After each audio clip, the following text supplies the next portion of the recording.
The mysterious disappearance of Johnny Appleseed, a folklore or crime. The whisper of the trees.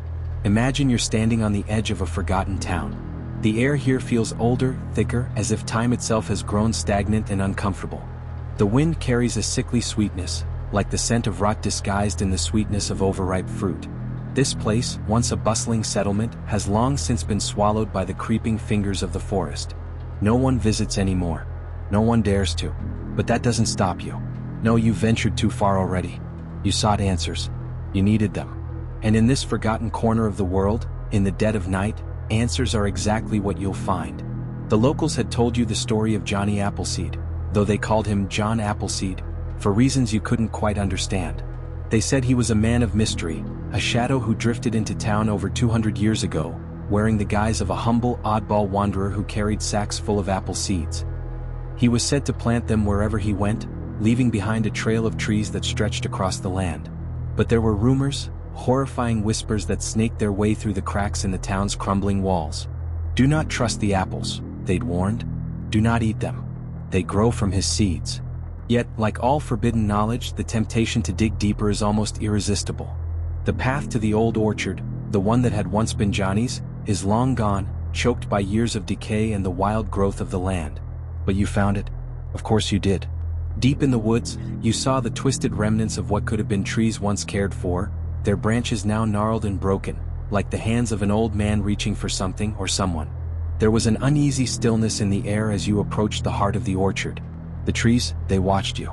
You could feel their eyes. Hollow, pitiless eyes hidden behind thick, dark bark that seemed to move when you weren't looking directly at them. The wind whispered secrets and someone, was whispering back. You tried to ignore it, but the sound was unrelenting. Come closer, the voice said, so soft and inviting. I've been waiting for you. You froze, every muscle in your body locked in place as you tried to rationalize it. It was just the wind. There was no one here. There couldn't be. The town's cemetery lay to your left, long abandoned like everything else, but it was the only marker of a civilization long forgotten. The thought that Johnny Appleseed himself might still be out here, a phantom of flesh and rotting seeds, was too insane to consider. But you couldn't stop looking at the trees. The apples, they were there. More vibrant than anything you'd seen in the last few days of your journey. A rich, crimson red that gleamed in the darkness, like drops of fresh blood under the moon's pale gaze. The scent was intoxicating, familiar, and yet wrong. Every part of you screamed to leave, to turn and run, but there was something pulling you in, something far stronger than your own will. That's when you saw it, felt it, an oppressive shadow moving just beyond the tree line. It wasn't an animal. It wasn't a person. Whatever it was something older, far older than anything you could comprehend. The hairs on the back of your neck stood at attention, and your heart began to pound in your chest. You tried to turn, to escape, but your feet were cemented to the ground as though the very earth itself had taken hold of you. The whispers grew louder, now coming from the trees themselves. Don't run. It's too late for that. You're already ours. A horrible, guttural growl rumbled in the distance, followed by a sound that made your blood run cold, the unmistakable crack of bones breaking. The wind picked up, howling, and for a moment you thought you saw him, Johnny Appleseed, standing just beyond the trees. His face was contorted into a grotesque, twisted mockery of what a human should look like, his eyes wide and empty, his mouth stretched impossibly wide in a grin that seemed to go on forever. The apples at his feet rolled forward, their red skin splitting open as if to reveal some dark secret inside. The shadow behind him, it moved again, flickering just on the edge of your vision. It was something vast, something that had never known light. It slithered, twisted, and shifted like a living mass of nightmares that could not be described but only felt. Then came the truth, the one fact that pierced through your mind like a jagged spike. Johnny Appleseed was not a man. He was a curse.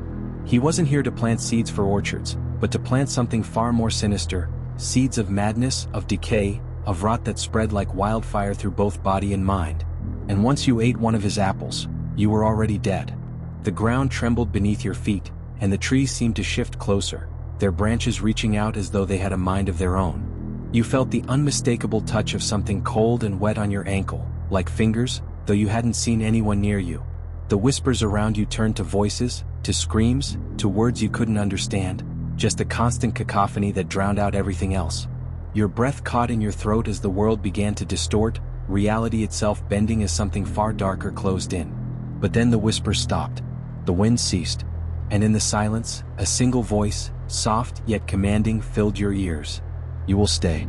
And just as quickly as it had begun, the night seemed to swallow you whole. Your heart raced. The nightmare had begun, and there was no waking up. The unraveling of the mind. The darkness was absolute. You thought you could escape, thought you could outrun whatever had clung to you, but you were wrong. The ground beneath your feet had changed, the once soft earth now cold and solid like stone. Every step you took felt heavier, as if the weight of the world was pressing down on you, urging you to stop. But the trees, they weren't done with you yet. You couldn't see them, but you felt them, every twisted branch reaching for you, clawing at the fabric of your reality. You were trapped. It wasn't the trees themselves that were keeping you here. No, it was something far worse. The air had turned dense, thick with an energy that burned, that stung your skin, as though the very atmosphere had turned poisonous. The whispers, those damned whispers, had returned, but they were no longer distant or subtle. They were inside your mind now, slithering through your thoughts, wrapping themselves around your soul. Come closer. Stay with us. Let us in. The words were different now. They weren't begging you to listen, to approach. No, now they were commanding, demanding your submission, as though they knew your weakness, knew exactly how to manipulate your every fear. Your heart hammered in your chest, not from the terror but from the pressure. Something was pushing against you, suffocating you from the inside. You staggered forward, fighting to breathe, to keep yourself together, but it felt like your body was being pulled apart, thread by thread. Your skin prickled, and an overwhelming sense of wrongness washed over you, like you were no longer you. Like whatever was behind those whispers wasn't just watching you, it was becoming you. And you were becoming it. In the distance, the shadow of Johnny Appleseed lingered, his twisted, gnarled form just beyond the reach of your sight. You couldn't see his face anymore. But you didn't need to. The mere thought of it was enough to choke the life out of you. The apples, those cursed apples, were still there, rolling at your feet, the skin splitting open, revealing dark, rotting cores that seemed to pulsate with life as if they were calling to you. Eat me, they whispered. Come closer. You will be one of us. The urge was overpowering. The hunger, deep in your gut, clawed at you with every passing second. You reached down, your fingers trembling as they brushed against the smooth, blood-red skin of one apple. It was warm, unnaturally so. It felt like it was pulsing, like a living thing waiting to be devoured. The moment your skin made contact, you felt a surge of energy flood your senses, a jolt so sharp it nearly drove you to your knees. Eat it, the voice urged, now low and guttural, like the growl of a beast in the dark. Become one with the seed, one with the rot. And without thinking, without truly realizing what you were doing, you brought the apple to your lips. The moment your teeth sank into it, the world around you shattered. The taste was like nothing you had ever experienced. It was sweet, too sweet, but there was an underlying bitterness, a poison that coursed through your veins the instant it touched your tongue. It was the taste of decay, of death, of something so ancient it shouldn't have existed in the first place. You could feel the apple eating away at you from the inside, your body twisting, changing, as though it were transforming into something else entirely. The ground cracked open beneath you, and the orchard seemed to come alive. The trees shifted, their trunks twisting like serpents, their branches reaching out to touch you, to pull you into their web. The apples, now rotting, now festering, fell from the branches in a steady rain, each one landing with a sickening thud. They splattered open upon impact, their contents oozing like the very blood of the earth itself. But it wasn't just the trees that moved. It was the very air around you. Something was here. Something had found you. The darkness grew deeper, and the shadow, it was closing in.